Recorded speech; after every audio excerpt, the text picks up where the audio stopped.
अस्सलाम वालेकुम, welcome to my channel लाहौरी खाने। उम्मीद करती हूँ आप सब खैरियत से होंगे। अल्लाह इज़्ज़त दे, बरकत दे आपके खानों में और आपके रिस्क में। आज मैं आपको बहुत ही मज़ेदार दाल गोश्त बनाना बताऊंगी। ये तरीका इतना आसान और सिंपल है कि आप आसानी से बना सकते हैं। प्रेशर में मैं आधी प्याली ऑयल की डालूंगी। ऑयल गर्म हो चुका है। अब इसमें मैं आधा चम्मच गरम मसाले का डालूंगी और इसके साथ बीफ गोश्त डालूंगी। गोश्त को 5 मिनट तक फ्राई करेंगे। गोश्त फ्राई हो चुका है। अब इसमें वेजिटेबल मसाले डालेंगे। मसाले में 1 अदद प्याज है, 1 गुठी लहसुन की है, 2 टमाटर हैं, 1 चम्मच अदरक का पेस्ट है, 2 से 3 हरी मिर्च है काटी हुई। खुश्क मसालों में 1 चम्मच नमक है, आधी चम्मच काली मिर्च है, आधी चम्मच सुरख मिर्च है और आधी चम्मच हल्दी है। सब मसालों को अच्छे से गोश्त में मिक्स करना है।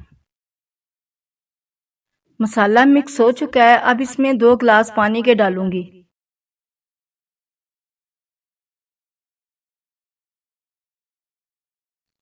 अब प्रेशर को 20 मिनट के लिए बंद कर देना है।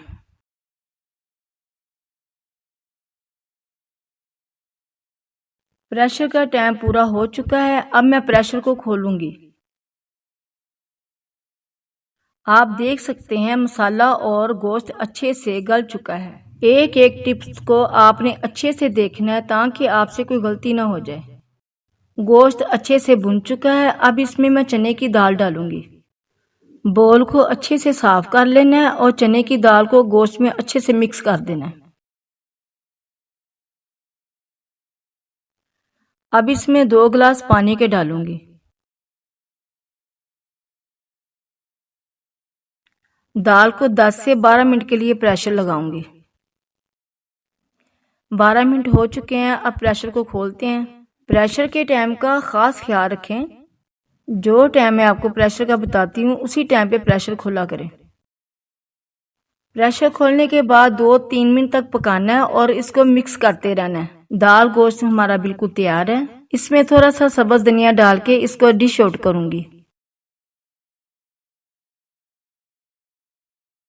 आज की हमारी ये रेसिपी दाल गोश्त बिल्कुल तैयार है। अगर आप लोगों को मेरी रेसिपी पसंद आए तो कमेंट में ज़रूर बताइएगा। अल्लाह हाफिज़।